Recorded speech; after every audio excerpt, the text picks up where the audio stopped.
Bonjour à tous, moi je m'appelle Thomas Chambon.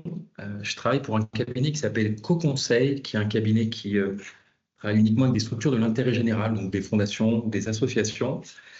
Et j'ai travaillé avec Jonas et Pierre pendant quasiment 3 mois sur l'étude qu'on va vous présenter, que sont en fait voilà les, euh, les, les axes, les idées, les bonnes pratiques pour déployer le walking foot en France et dans les territoires. J'ai un écho. Vas-y Pierre, je vois que tu lèves la main. Faut que tu coupes ton micro, du coup. Ah, ça, ok. Oui, vous m'entendez? Ouais. Oui, Thomas, excuse-moi de t'interrompre. Je voulais faire une mini intro parce que se connectent à cette réunion des gens qu'on ne connaît pas forcément et qui ne connaissent pas forcément la FFM. Donc, je voulais vous souhaiter la bienvenue à tous, bien sûr, à ce webinaire, donc, qui est le 6e webinaire que la FFM organise. Je mettrai tout à l'heure dans la conversation le lien vers le replay des autres webinaires que vous pouvez suivre, c'est toujours intéressant. Donc, pour ceux qui ne nous connaissent pas, deux choses. D'une part, ça serait sympathique d'écrire qui vous êtes dans la conversation, donc comme je vais le faire moi dans quelques minutes. Pour qu'on sache en gros à qui on a affaire. Donc moi j'écris Pierre de Roglaudre, président, voilà, à FFM. Si vous pouviez faire de même, c'est super. D'autre part, donc en 2 mots, la FFM est une association à but non lucratif qui a été créée il y a 5 ans et dont l'objectif est de faire la promotion sur le territoire français de la pratique du walking football. Pour ceux qui ne le savent pas, on est également partenaire officiel de la Fédération française de football. Aux côtés de qui on développe cette pratique. Le dernier grand événement commun était notre rassemblement assez incroyable à Clairefontaine ce week-end, pour ceux qui ont eu la chance d'y assister. On était plus de 300 joueurs de walking football venus de toute la France. C'était un très beau week-end de fête du walking football. On est soutenu par les acteurs du bien vieillir comme AG2R La Mondiale, qui nous a permis d'ailleurs de mener cette étude dont Jonas et Thomas vont nous parler aujourd'hui. Soutenu également par la Retraite Île-de-France et les commissions des financeurs, l'Agence nationale du sport, et on est lauréat de Impact 2024. Voilà. Donc je n'en dirai pas plus. Je vous rappelle juste qu'il y aura à peu près 30 minutes de présentation, 15 minutes de questions-réponses. Que cette réunion est enregistrée, qu'on vous demande effectivement pendant la présentation des uns et des autres de couper les micros, mais si vous le souhaitez, de garder votre caméra activée. C'est quand même plus sympa de parler devant des visages que devant des carrés blancs. Que donc vous pourrez poser vos questions pendant la présentation, mais par écrit, s'il vous plaît, dans la conversation. Et qu'ensuite, au moment des questions-réponses, bien entendu, ceux qui le souhaitent pourront intervenir par oral en activant leur micro pour poser les questions. Voilà, c'est tout ce que je voulais vous dire et je laisse sans plus attendre la parole aux intervenants. Eh ben, merci Pierre. Est-ce que vous voyez l'écran que j'ai partagé? Oui, pour moi c'est bon. Ok. Jonas, tu veux faire une Déjà, intro et vas-y. ouais, pas de souci. Déjà, je me présente, donc Jonas Dallot. Je suis en stage à l'AFFM depuis février 2025, donc ça va faire 5-6 mois. Et sinon, je suis encore dans mes années d'études. Je suis en études du management du sport professionnel à l'université de Rouen. Voilà. Alors, merci pour commencer d'être venu à ce webinaire, donc, qui se nomme Lancer sa section de Walking Football. Et donc on va vous partager l'étude qu'on a pu mener donc avec Thomas, le travail qu'on a pu réaliser durant les derniers mois. Et donc c'est une étude qui est réalisée dans un contexte un peu particulier que je vais vous présenter de suite. Donc, il faut savoir que pour une mise en contexte, l'association est partenaire avec l'action sociale d'AG2R La Mondiale.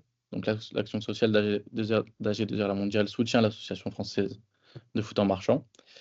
Et il y a un projet qui a été mis en place, donc avec 3 temps différents. Donc, un premier temps entre guillemets, de préparation, où on va analyser les documents existants, analyser ce qui a déjà été mis en place sur le territoire en termes de walking foot, au niveau du walking foot. Essayer de repérer les bonnes pratiques, ce qui a fonctionné, moins fonctionné pour le développement de cette activité. Et puis formaliser un référentiel donc, qui sera utile pour la suite dans la phase numéro 2, qui est une phase d'expérimentation, où l'AFFM va recruter 3 pilotes, donc, avec des contrats sûrement d'alternants, qui seront mis en place dans des territoires, dans des départements, et qui auront pour unique mission de développer le walking football dans leur département. Et enfin, si cette phase numéro 2 fonctionne bien, on a de l'espoir pour que ça fonctionne assez bien, on pourra passer à une 3e phase qui sera le déploiement, donc un recrutement plus large avec plus de 3 pilotes, bien évidemment, et donc un recrutement à l'échelle nationale. Voilà pour le projet AG2R. Et donc ici, on se trouve dans la phase de préparation, à la fin de la phase de préparation, où on va vous présenter du coup l'étude qu'on a pu faire avec Thomas. Top. Bah, merci beaucoup, Jonas. Et Pierre, je ne sais pas si tu voudras donner l'actualité de la phase expérimentation. Est-ce que tu veux le faire plutôt maintenant ou plutôt en fin de présentation? Donner déjà peut-être la fin de l'histoire, mais on a déjà il y a des très bonnes nouvelles pour la FFM. Voilà, tu me diras. Oui, si tu veux, je peux en dire 2 mots. Très rapidement, on a suite à cette, en préparation de la phase 2, demandé à la Fédé s'ils étaient intéressés, et la réponse a été très favorable et même très enthousiaste. Et on a fait un appel à candidature pour savoir quels étaient les districts éventuellement intéressés pour accueillir cette expérimentation. Et la bonne surprise, c'est qu'on a eu 9 districts intéressés, dont, si je ne m'abuse, un doit être présent à ce webinaire. Je leur remercie beaucoup. Et donc, nous allons réunir tout le monde demain à 17h pour apporter des précisions sur le projet, entendre les questions et éventuellement avoir tous les éléments, nous, derrière, pour choisir, puisque malheureusement, on n'a pas un budget extensible, donc on va être obligé de choisir 3 candidats parmi les 9. Voilà où on en est. Donc l'idée est ensuite de recruter les personnes et de démarrer tout ça en septembre. Ben, merci Pierre. Voilà, comme vous pouvez le voir, nous, le travail qu'on a fait avec Jonas, c'était donc sur cette partie préparation. Et l'objectif, c'était donc d'avoir un référentiel de bonnes pratiques. C'est ce qu'on va vous présenter aujourd'hui. Et aussi d'autres éléments qu'on ne vous présentera pas, mais vous avez des questions, qui vont en fait c'est pour accompagner ces pilotes dans ce travail de déployer le walking foot dans les territoires dans lesquels ils seront, où on a carrément on a créé aussi des outils de suivi, une stratégie de déploiement. Ça, c'est des sujets qu'on n'abordera pas dans ce webinaire, mais voilà, sachez que dans l'étude, il y avait à la fois la création de ce référentiel, qu'est-ce qui se passe bien aujourd'hui à la FFM, et qu'est-ce qu'il faudrait mettre en place lorsqu'on est pilote pour vraiment pouvoir massifier le déploiement, l'expérimentation et tout ce qui amènerait à un déploiement. Donc, notre étude, on l'a divisée en 2 étapes. On a commencé par une phase d'analyse. Moi, je vais être honnête, avant de démarrer cette étude, je ne connaissais pas le walking foot, mais même je ne suis pas un pratiquant de foot. À la base, moi, je joue plutôt au volley, donc j'utilise plutôt mes mains que mes pieds. Donc, il y a eu tout un travail au début d'appropriation de ce qu'est le walking foot. Donc, avec Jonas, on a fait 21 entretiens et merci beaucoup à celles et ceux qui sont présents à ce webinaire et qui ont participé à ces entretiens. On a aussi créé un questionnaire qu'on a mis à disposition d'à peu près une centaine, 150 personnes. Donc voilà, on a eu 76 répondants, donc plus de 50%. Donc ça a été un très bon taux de retour. Et pour approfondir les résultats de ces entretiens et de ces questionnaires, on a organisé 2 ateliers de discussion pour affiner les bonnes pratiques, les bonnes pratiques, aussi les choses qui ont été testées et qui ne marchent pas. Et donc ça, cette première phase d'analyse, lorsqu'elle a été terminée, on a travaillé après à la production donc, de ce référentiel. Qu'est-ce qu'on souhaite déployer et comment on souhaite le déployer? C'est pour ça qu'on a organisé des échanges avec la FFF, qui est un partenaire central dans cette démarche. On a eu des séances de travail entre la FFM et le cabinet Co pour affiner vraiment le besoin et la réalité en termes de stratégie de déploiement, et ce qui nous a amené à être force de proposition sur 4 stratégies de déploiement, qui sont 4 stratégies qui vont être un peu le cadre dans lesquels les pilotes vont pouvoir se déployer des actions pour pousser le Walking Foot sur leur territoire. Donc voilà, donc 3 mois de travail séquencés en deux temps, et ce qui nous a amené d'abord à une première compréhension qui est que lorsqu'on veut créer une section de Walking Foot, c'est accessible, et pour faire simple, il y a 5 principes clés à suivre. Le premier, il y a besoin d'atteindre un minimum de 6 joueurs récurrents pour pérenniser la pratique. Et ce qui est ressorti aussi des échanges pour pérenniser, le bouche à bouche, ça reste l'élément qui est central aujourd'hui. On démarre, on est quelques-uns, et puis après, en appelant des copains, en parlant de ce qu'on fait, on arrive assez rapidement à avoir 6 personnes récurrentes, et à 6 personnes récurrentes, on a une pratique qui se pérennise dans le temps. Deuxième principe clé, fixer un créneau régulier pour jouer rapidement. C'est qu'en fait, ça, pareil, ça ancre, ça pérennise, ça ritualise, je dirais, ce temps pour avoir cette pratique de Walking Foot. Troisième principe clé, il y a différents rôles qui vont émerger au sein des équipes, et souvent, la personne qui a créé ou qui est à l'origine de la création de la section porte tous les rôles. Donc, une des bonnes pratiques, c'était assez rapidement de pouvoir alléger la charge du responsable de cette section pour à la fois permettre à chacun de s'impliquer, mais aussi pour aider le responsable Walking Foot. Donc ça, voilà, c'est aussi un des principes. Quatrième principe très important, et on a eu des retours de certaines équipes qui ne l'avaient pas mis comme principe central, et ça a été problématique par la suite. Il est important de connaître et de faire respecter les règles du Walking Foot. Le Walking Foot, c'est pas du foot différent. Non, c'est une pratique en tant que telle. Il y a des règles, et les règles, elles sont là pour à la fois un côté sécuritaire, parce qu'il y a des blessures quand même, donc il faut faire attention à ça, mais aussi parce que ça permet de jouer de manière pérenne. Donc c'est important qu'il y ait ces règles-là. Et la dernière principe, c'est cette boucle WhatsApp qui permet de communiquer et de permettre à chacun de savoir quand se retrouver. Donc vous allez vous dire, bah, tiens, ces principes clés, ils sont très simples. Pourquoi est-ce qu'ils nous les présentent? Bah, nous, on trouvait ça important de les rappeler parce que à la fois c'est du bon sens, mais en même temps, lorsqu'on a réussi à synthétiser ça avec Jonas, on s'est dit, bah, c'est bizarre. Si c'est simple de créer une équipe de Walking Foot, comment ça se fait qu'il n'y ait pas du Walking Foot partout en France et que ce ne soit pas un sport majeur pratiqué partout? Et là, on s'est rendu compte que, en fait, il y a le rôle central du porteur de projet. C'est-à-dire qu'en fait, créer une section de Walking Foot, ça ne nécessite pas des ressources très importantes, matérielles, mais ça nécessite une ressource primordiale qui est un porteur de projet, et un porteur de projet qui est motivé.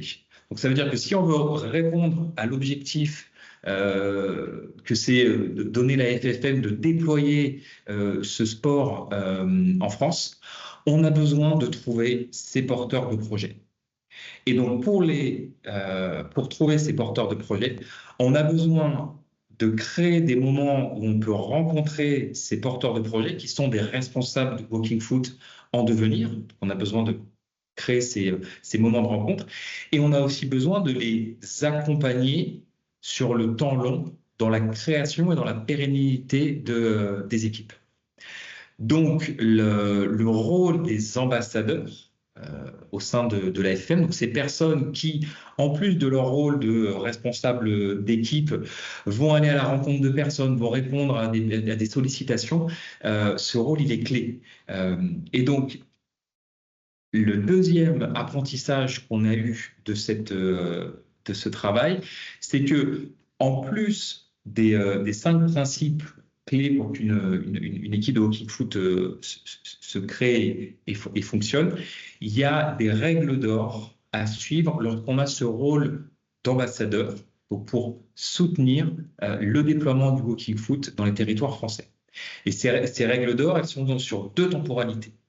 Il y a une première temporalité de prospection où l'ambassadeur doit trouver les endroits et les moments où il va avoir la possibilité de rencontrer des personnes et de parler walking foot et de faire pratiquer les gens pour cette pratique.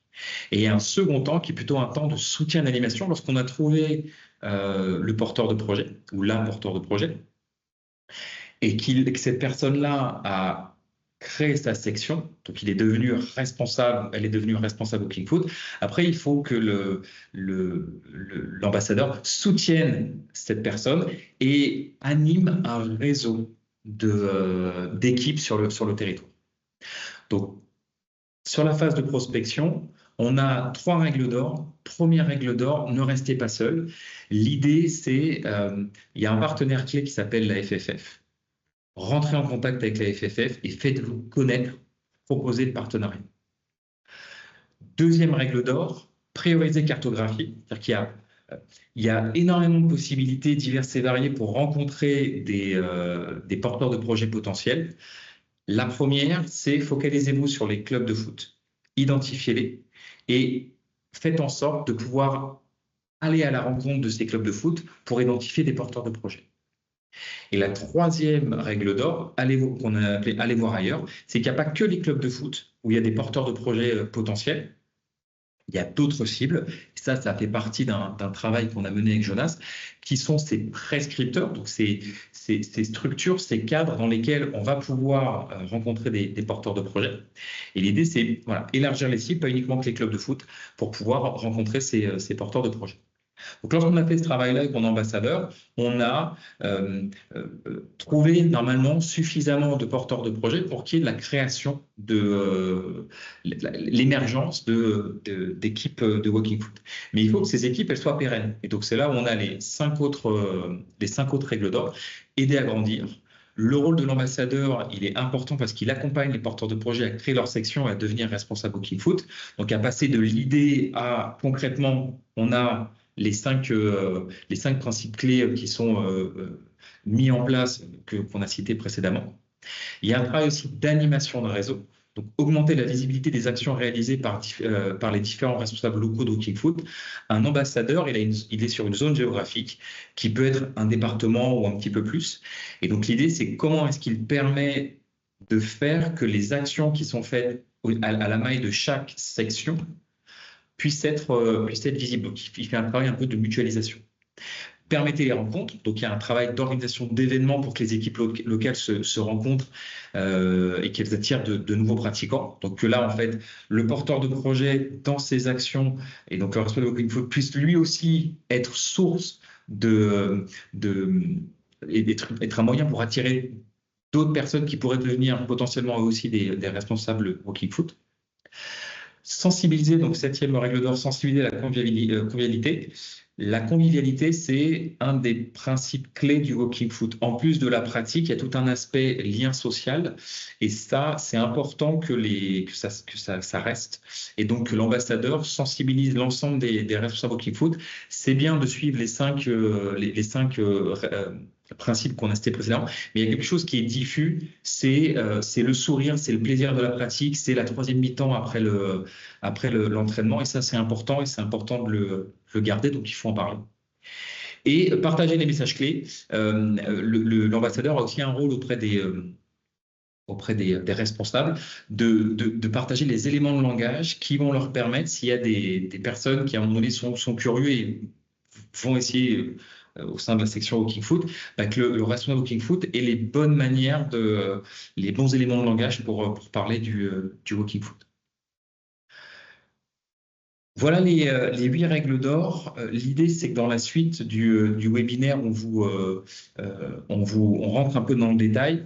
Mais ce qu'on peut vous proposer là, c'est peut-être que vous mettiez dans le chat, est-ce qu'il y a une ou deux règles d'or sur lesquelles vous souhaiteriez qu'on ait un focus plus important parce qu'elle n'est pas claire pour vous, ou elle est importante, ou pour les personnes qui sont ambassadeurs, vous n'êtes pas à l'aise. Donc, on peut se prendre 5-10 secondes et que vous mettiez dans le chat entre 1 et 8 les numéros sur lesquels vous voulez peut-être qu'on passe plus de temps.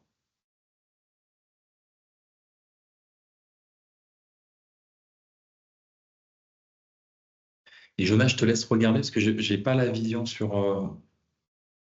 Oui, je regarde s'il y a jamais il y a quelqu'un qui veut prendre Oui, si quelqu'un parole. veut des questions, oui, tout à N'hésitez fait. pas à lever la main. On fait le 3. Les grands esprits se rencontrent.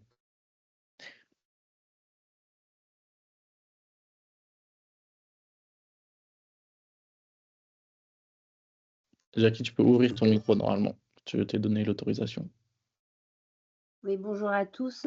Moi, je réagis à ce qui a été marqué et je cautionne tout ce qui est marqué.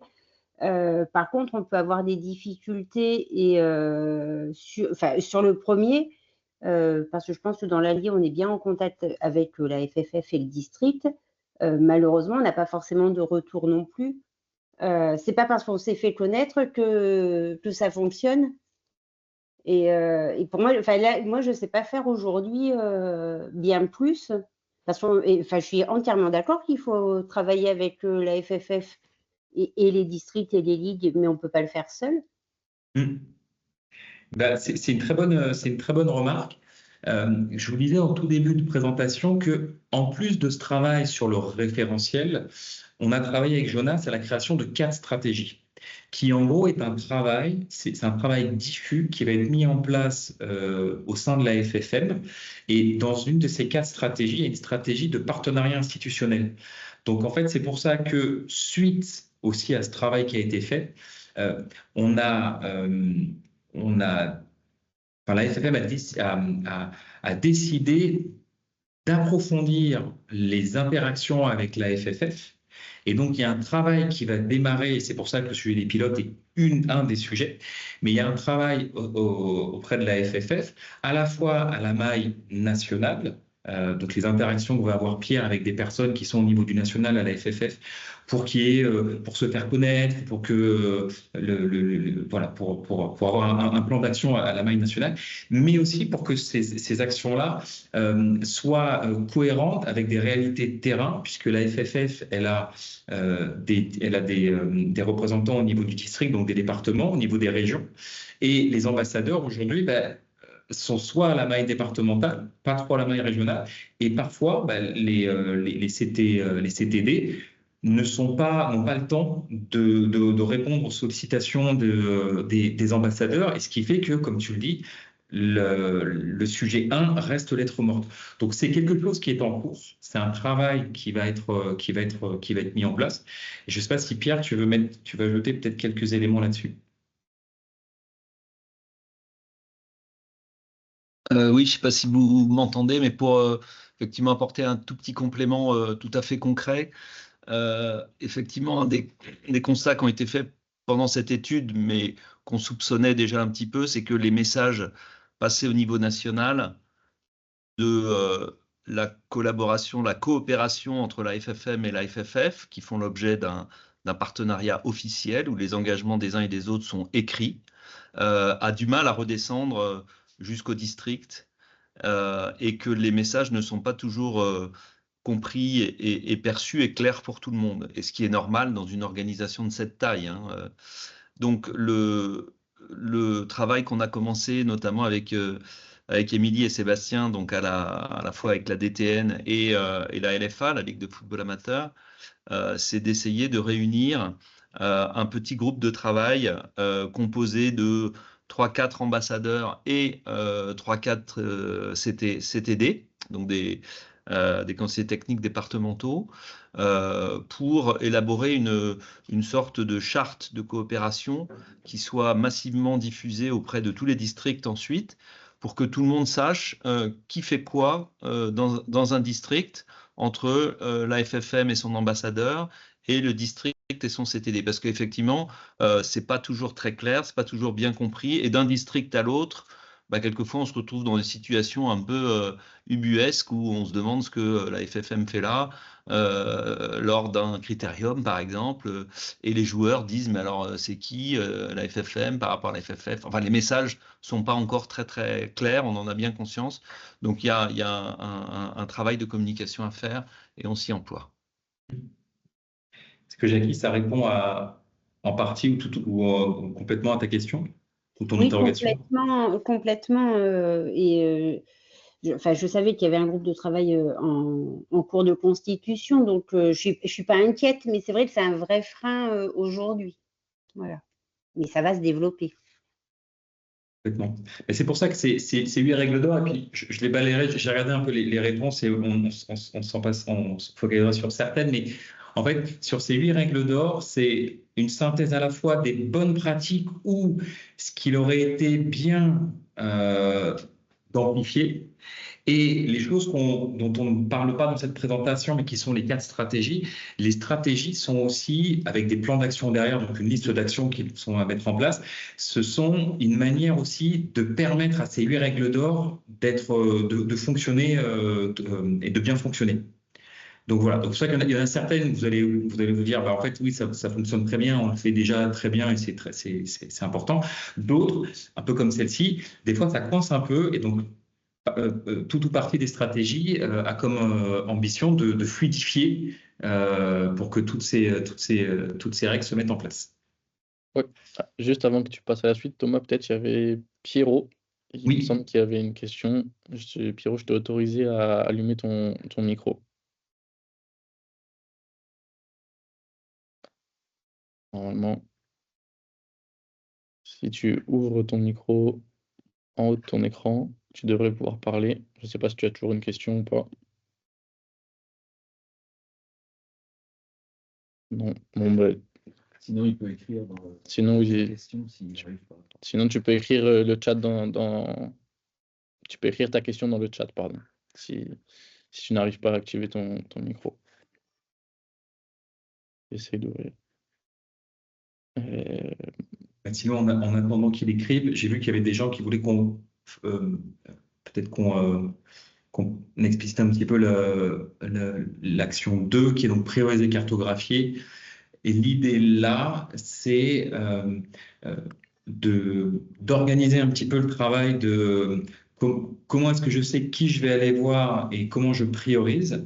Et c'est pour ça que dans l'étape 1, on disait se faire connaître du CTD, puisqu'en fait, lorsqu'on va aller voir des clubs de foot, à la fois d'un côté, c'est bien que le CTD soit au courant, mais surtout, ça permet des fois s'associer à peut-être des actions qui sont déjà en place. Et nous, ça fait partie de documents qu'on a créés pour les pilotes, pour qu'ils s'organisent dans cette prospection, où ils font une liste des personnes qui sont allées voir, ils collectent les contacts nécessaires, ils organisent les rendez-vous.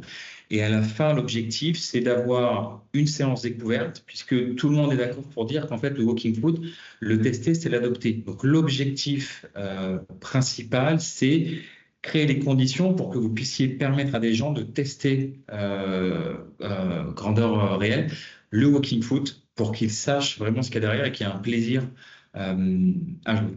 Et donc, ce qu'on a commencé à mettre sur la droite, par exemple, sont des éléments de communication qui peuvent permettre de sensibiliser des présidents ou des présidentes de clubs qui n'auraient peut-être pas un intérêt de prime abord pour le walking foot, parce qu'il y a un intérêt économique pour eux, puisqu'on touche des personnes qui n'avaient plus de licence. Et de l'autre côté, la vie du club, les pratiquants de walking foot sont en grande partie des gens qui vont être soit à la retraite ou qui vont avoir du temps libre et qui peuvent utiliser ce temps libre dans la vie du club et donc pour d'autres événements du club. Et donc ça ça peut intéresser des présidents ou des présidentes de clubs pour en fait créer une section Walking Foot. Je ne sais pas si Pierrot avait eu le temps d'écrire sa question.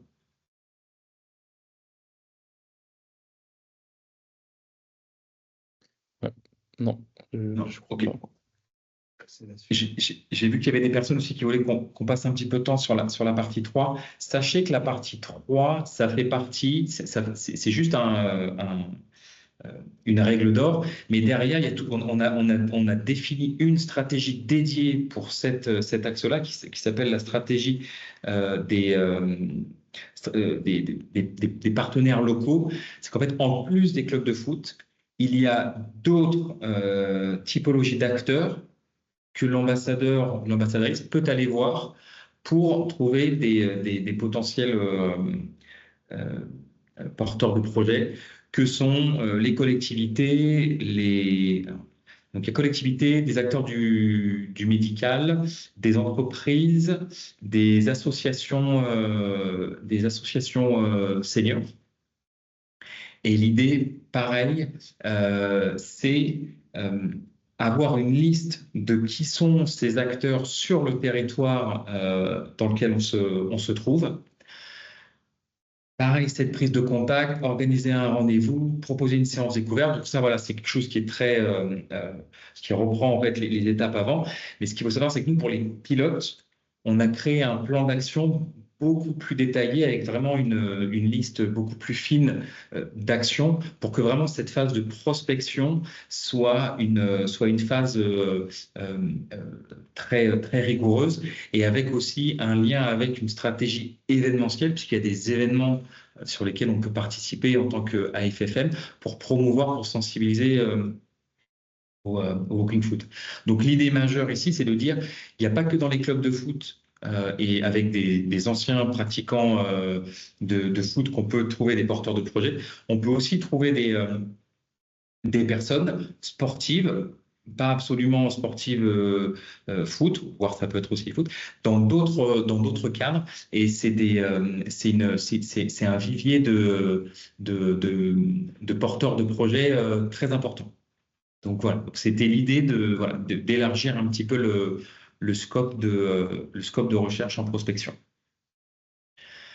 Et donc, lorsqu'on passe sur la phase soutien et animation, aider à grandir, voilà. Donc là, il y a un travail pour que l'ambassadeur soit vraiment un accompagnateur du porteur de projet. Et ça, pareil, ici, c'est de manière très succincte, mais il y a une stratégie qui a été préconisée aussi, qui était liée en fait à comment est-ce que l'AFFM peut plus formaliser l'accompagnement et la montée en compétence des ambassadeurs pour qu'ils puissent eux aussi accompagner les porteurs de projets. Donc avec des phases d'onboarding, avoir l'ensemble des documents qui existent pour promouvoir le Walking Foot présents au même endroit avec des éléments de langage pour qu'en fait l'ambassadeur puisse facilement aller capter du contenu pour pouvoir le partager.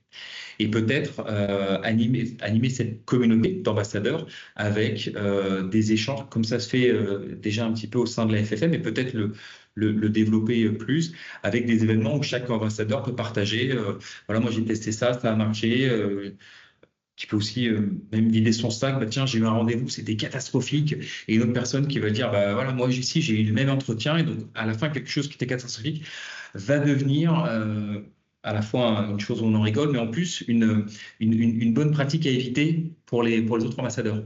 Donc, voilà, il y a ce travail de communauté qui est important pour soutenir les ambassadeurs, pour qu'eux-mêmes puissent soutenir de manière un peu plus homogène au sein des territoires les porteurs de projets. Autre sujet, donc animer le réseau. Et là, j'en parlais juste avant, c'est aussi lié à une stratégie qui est la stratégie événementielle. Animer le réseau, c'est comment est-ce qu'on va à la fois rendre visible les actions qui sont faites par les responsables Walking Foot, mais aussi les inciter à organiser des événements et surtout à prendre des photos pour qu'en fait, il y ait vraiment un effet wow qui s'amplifie parce que plus on a d'équipes de Walking Foot qui partagent leurs événements, plus on a du contenu pour pouvoir communiquer sur les réseaux sociaux. Et ce qu'on a confirmé avec le questionnaire, c'est qu'une grande partie des personnes qui démarrent le Walking Foot, il y a eu le sujet du bouche à oreille, mais il y a aussi le sujet des réseaux sociaux, et Facebook est le réseau social principal avec YouTube pour la découverte via les vidéos, pour la découverte de ce sport. Permettez les rencontres. Ici, on est à cheval entre la stratégie événementielle et la stratégie de partenariat institutionnel avec la FFF, puisqu'il y a des événements Walking Foot organisés par la FFF, les critériums, et il y a aussi des événements qui sont organisés par la FFM. Et donc, cette coordination CTD ambassadeur, lorsqu'elle est possible, ça permet à la fois de réduire la charge pour chacun, mais en plus, ça permet d'avoir en fait un planning d'événements qui est beaucoup plus coordonné et qui évite qu'il y ait des événements au même moment ou qu'à des moments qu'on puisse avoir des problématiques pour trouver des lieux pour ces rencontres. Voilà, donc il y a cette règle d'or aussi pour les rencontres. Et les rencontres, c'est à la fois pour mettre en avant ce qui se fait, mais c'est aussi une manière de permettre aux équipes de ne pas se sentir seules. Et donc ces rencontres, ça peut être au sein d'un même district, mais ça peut être aussi interdistrict. Voilà, ça c'est aussi à voir entre les CTD, les ambassadeurs. Il peut y avoir des rencontres en fonction de la densité géographique, des actions qui sont plus ou moins pertinentes. La convivialité, et ça, c'est des éléments qui ressortent dans les questionnaires, mais aussi dans les plans de communication qui ont été faits avant.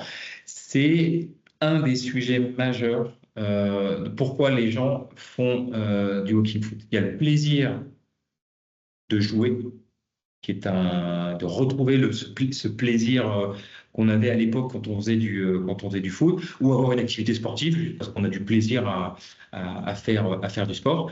Mais il y a aussi ce côté convivial qui va être en lien aussi avec le lien social. Donc c'est quelque chose qui est très important. Il y a des gens qui veulent de la convivialité parce qu'ils vont pour rencontrer des gens, pour rigoler, etc.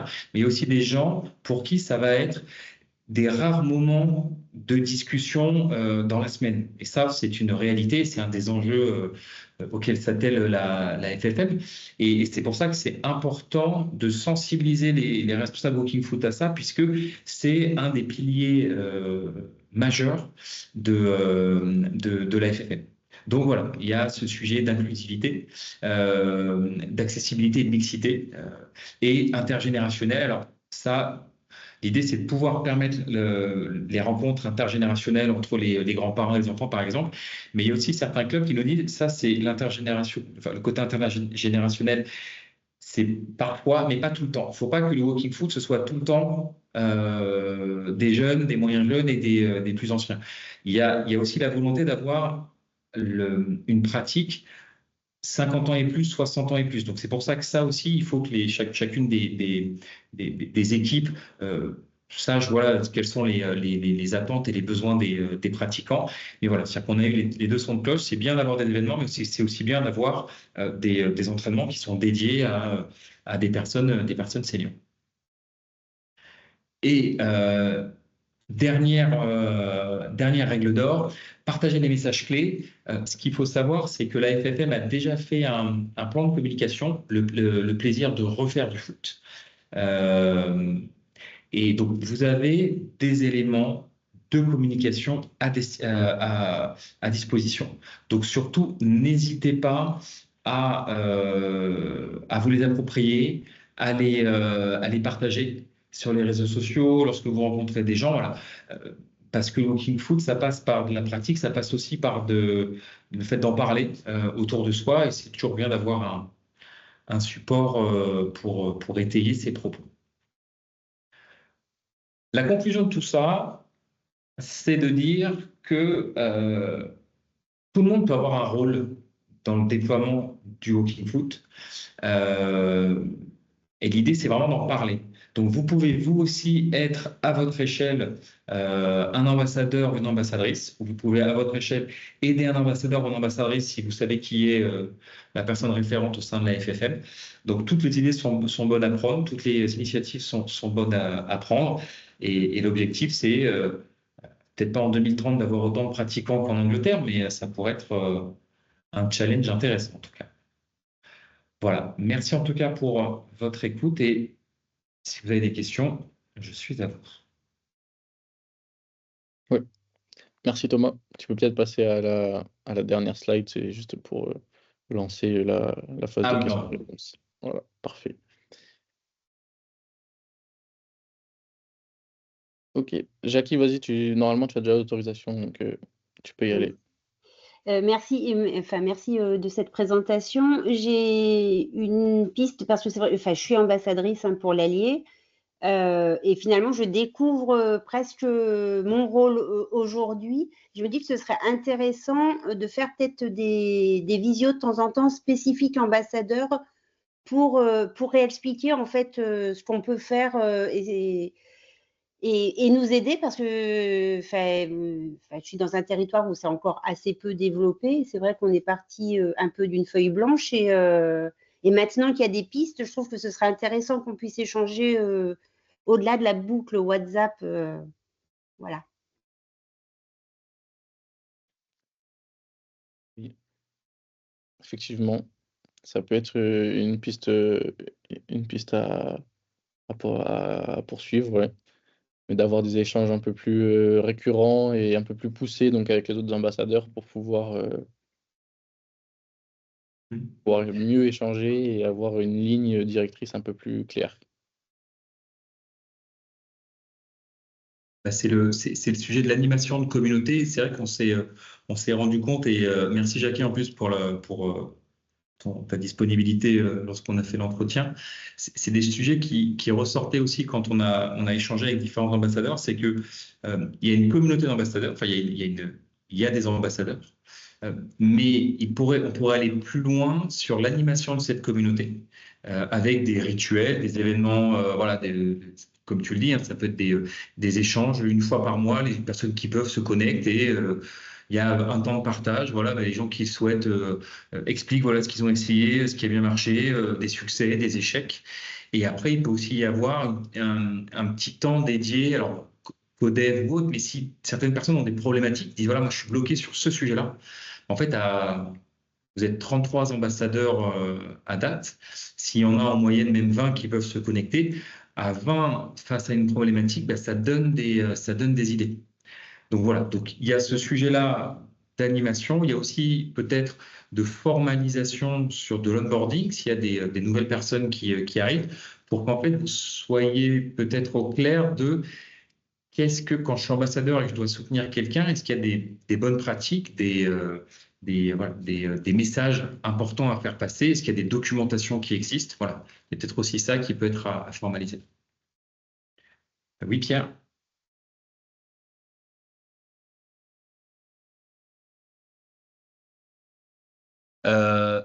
Oui, pour répondre à Jackie, suite au petit sondage que j'ai mis dans le groupe, il y a une réunion qui est prévue normalement mercredi 2 juillet. En fin d'après-midi, elle n'a pas encore été confirmée, donc merci de me le rappeler, Jackie.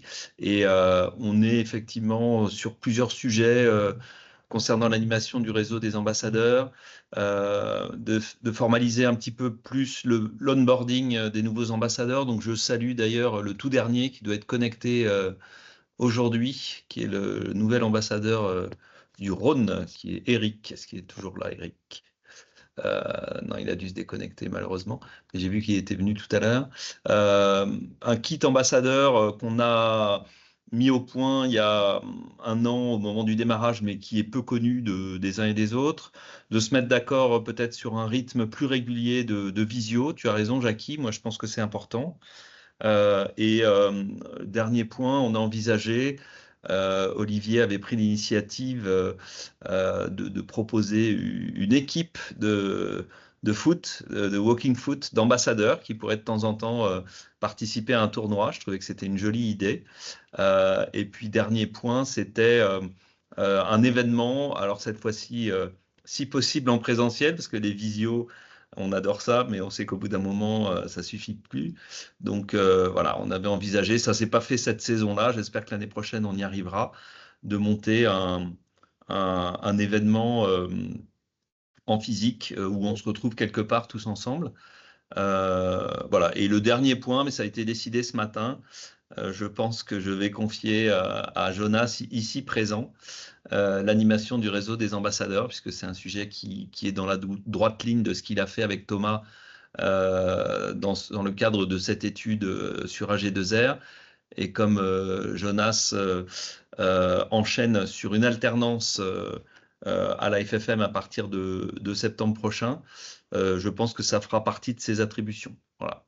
Donc c'est lui qu'il faudra engueuler s'il n'y a pas assez de réunions et de visio, Jackie. Je n'engueulais pas du tout, hein. C'était juste une proposition. Je sais. Je trouve que c'est déjà très bien, parce que on est parti d'une feuille blanche tous autant qu'on est et on écrit notre histoire au fur et à mesure. Absolument. Et j'ajoute, Jackie, tu posais une question tout à l'heure sur les relations avec le district. Nous avons l'insigne plaisir d'accueillir autour de la table aujourd'hui la responsable du district de l'Allier, si je ne m'abuse, Alexandra. Donc voilà, c'est le moment ou jamais, si vous ne vous connaissez pas, de prendre contact. Voilà. Je pense qu'on se connaît que trop bien. Et que, je vais pas tout dire là, mais que on se connaît très bien avec Alexandra, mais ça ne suffit pas toujours. Oui, bonjour à toutes et à tous. Merci pour la présentation, merci pour l'invitation également. Donc je rejoins Jackie, effectivement, on se connaît très bien et elle a raison, ça suffit pas.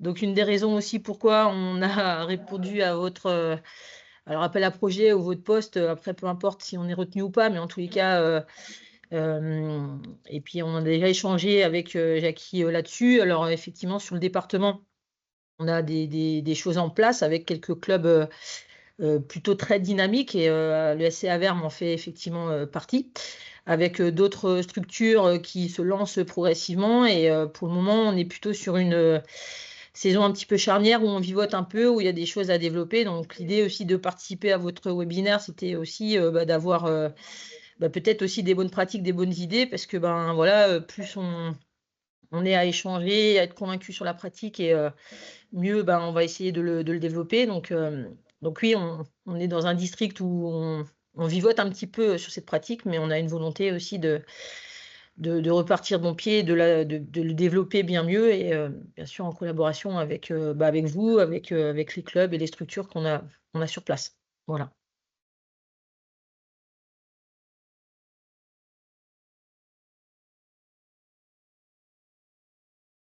Je vais peut-être lire la question de Pierrot, qui a pu l'écrire dans le chat.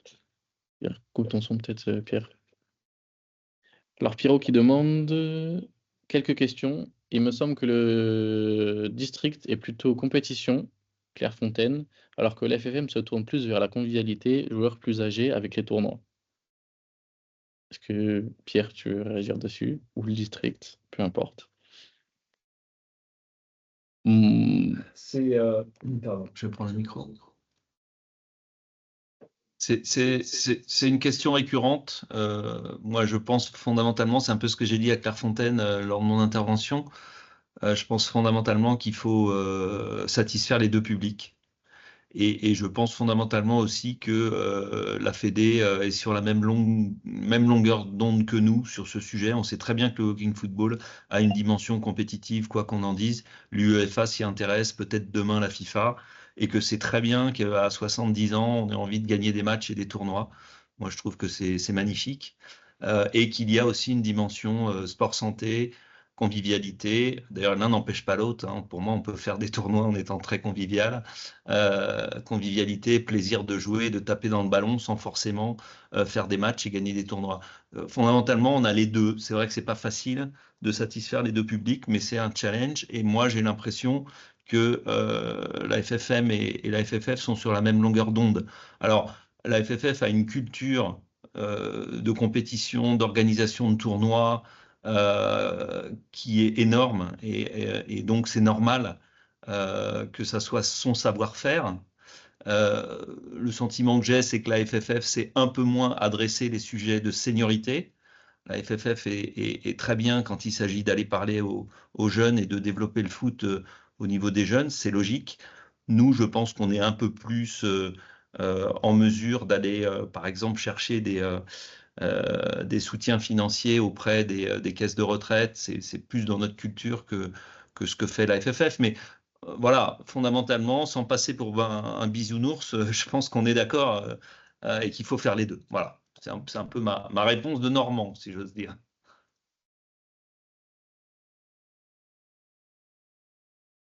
Sébastien, si tu avais une question aussi. Oui, bonjour à tous. Ouais, je rebondis sur cette notion de thématique compétition et loisirs. Donc, on est tous d'accord qu'il faut pouvoir entretenir les deux. Mais c'est très compliqué, en fait, même au sein des clubs. Donc là, on parle en fait de structurer, on parle de l'émergence du club, mais ça peut être un frein à l'émergence du club et surtout, ça peut être un frein à sa pérennisation. Et moi, je m'en rends compte, en fait, on a quand même deux publics différents. On a les anciens footeux qui veulent retrouver ce plaisir de jouer au foot et de ce plaisir, effectivement, de gagner. Et d'autres personnes qui se disent, oh, bah, tiens, j'ai jamais joué au foot, j'aimerais bien, parce que ça m'intéresse, oh, ça a l'air sympa, ça a l'air cool, l'ambiance est bien. Et puis j'en profite pour jouer avec mon fils, voilà. Et donc ces publics cohabitent, mais au bout d'un moment, si on n'arrive pas à leur ménager un espace à chacun, donc ça veut dire un espace temporaire et spatial, il peut y avoir de la frustration de part et d'autre. Et moi, j'ai cette expérience de structure qui décroît à cause de ça, ou alors qui fait fi de telle ou telle thématique. Et j'ai pas la réponse encore à l'heure actuelle. Le frein étant du coup de pouvoir doubler un peu les créneaux et de proposer une discipline pour les deux, peut-être à des créneaux différents, quoi. Mais je pense que c'est quelque chose que chaque club va rencontrer au bout d'un, enfin chaque section va rencontrer au bout d'un moment.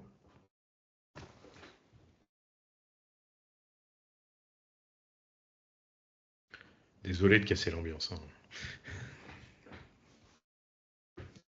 Est-ce que quelqu'un veut rebondir? Oui, Jackie, parfait. Oui, Puis le moment. on a un peu la même chose à Verne, où on a des anciens footeux qui nous ont rejoints alors que c'était plutôt au démarrage que des mamans avec leurs enfants, hein. Et puis finalement, c'est les footeux qui ont pris un peu le dessus. Moi, je suis blessée depuis 1 an, donc je ne pratique plus. Mais parmi les nouveaux, on a quand même des gens qui sont venus, qui n'ont pas refait de foot depuis. Alors, je ne connais pas la catégorie pupille. Ça a dû exister fut un temps. Donc dire, ça fait un petit moment qu'ils n'ont pas fait, et pourtant ils se plaisent à retrouver des anciens footeux en ayant fait une année de foot tout jeune. Mais parce que derrière on a la convivialité, et je pense que c'est l'essentiel, parce que sur le terrain on arrive à faire des équipes de niveau, on est une vingtaine, hein, et du coup ça permet à chacun de trouver son moment de plaisir, mais où tous se retrouvent, c'est après l'entraînement finalement. Et je pense que c'est là, et puis ces personnes-là, enfin moi je pense à une, hein, dans l'équipe, elle était en burn-out, arrêtée, pas sortie de chez elle pendant 1 an, et elle est sortie de chez elle pour nous rejoindre. Et du coup, il attend son jeudi avec impatience parce que c'est le lien social qui a été mentionné tout à l'heure, et moi je trouve ça génial. Voilà. Donc je pense que les deux, alors peut-être que je suis comme Pierre, peut-être que je suis encore un peu bisounours, hein, mais je reste convaincue que les deux sont encore possibles, même si effectivement, je suis d'accord, à un moment, il y en a qui vont faire des matchs un peu plus intenses que d'autres, mais tout ça, ça me semble pas très grave aujourd'hui. Et je pense aussi que c'est quelque chose qui pourra se développer au fil du temps. C'est-à-dire qu'aujourd'hui, on n'a pas encore une masse assez importante de pratiquants, mais que dans les années qui arrivent, si le walking foot se développe un peu plus massivement, eh ben, il y aura peut-être une distinction à faire entre ces deux publics avec, je ne sais pas comment ça peut s'organiser, mais plus des sections axées sur le loisir et la santé, et peut-être des sections un peu plus rapprocher du foot et de la compétition. Mais c'est vrai qu'à l'heure actuelle, c'est compliqué de séparer les deux ou de faire des choses différentes, quoi.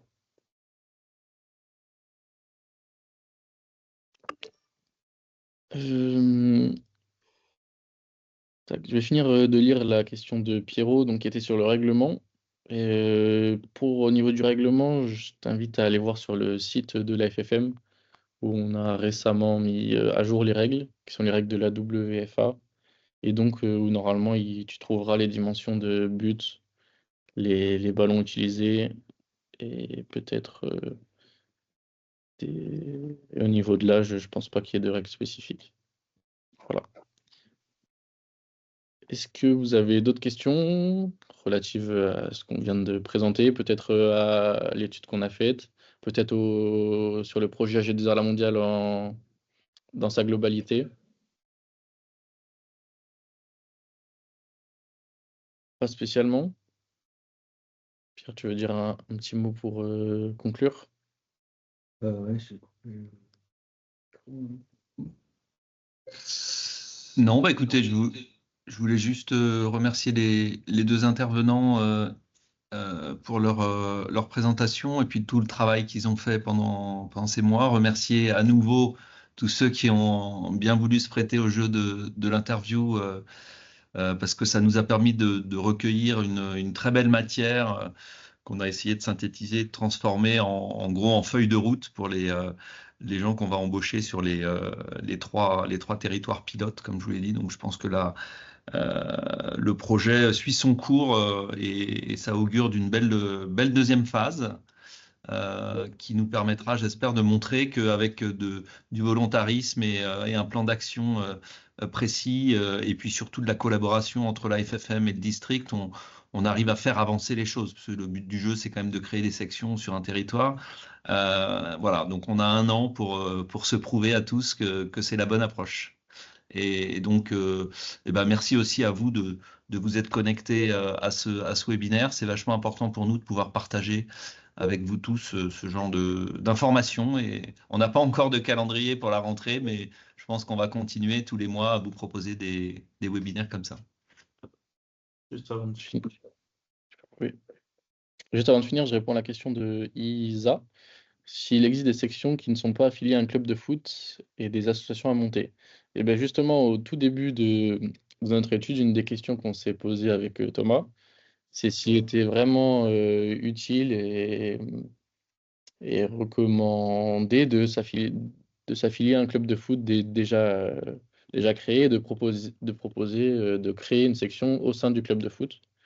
Donc la réponse qu'on a eue, c'est que la majorité des sections qui font aujourd'hui du walking football, elles sont quand même dans un club de foot, parce que ça apporte des facilités, notamment au niveau du matériel, des créneaux horaires sur les terrains, qui sont en général principalement gérés par les clubs de foot, même si, effectivement, il y a quelques sections qui peuvent être des associations et qui ont réussi donc à se procurer du matériel, à se procurer des créneaux normalement, notamment grâce aux mairies qui peuvent mettre à disposition des créneaux, notamment au niveau du sport santé.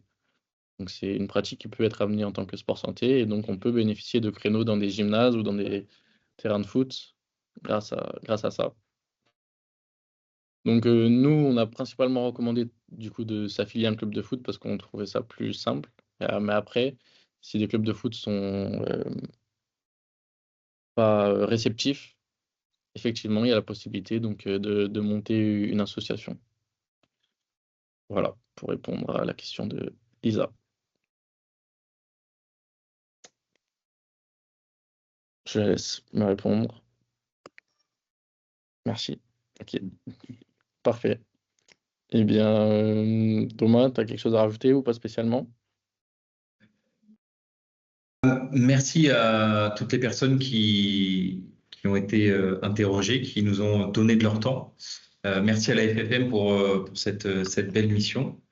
Et puis, Pierre, en tout cas, bonne continuation sur le sujet des pilotes.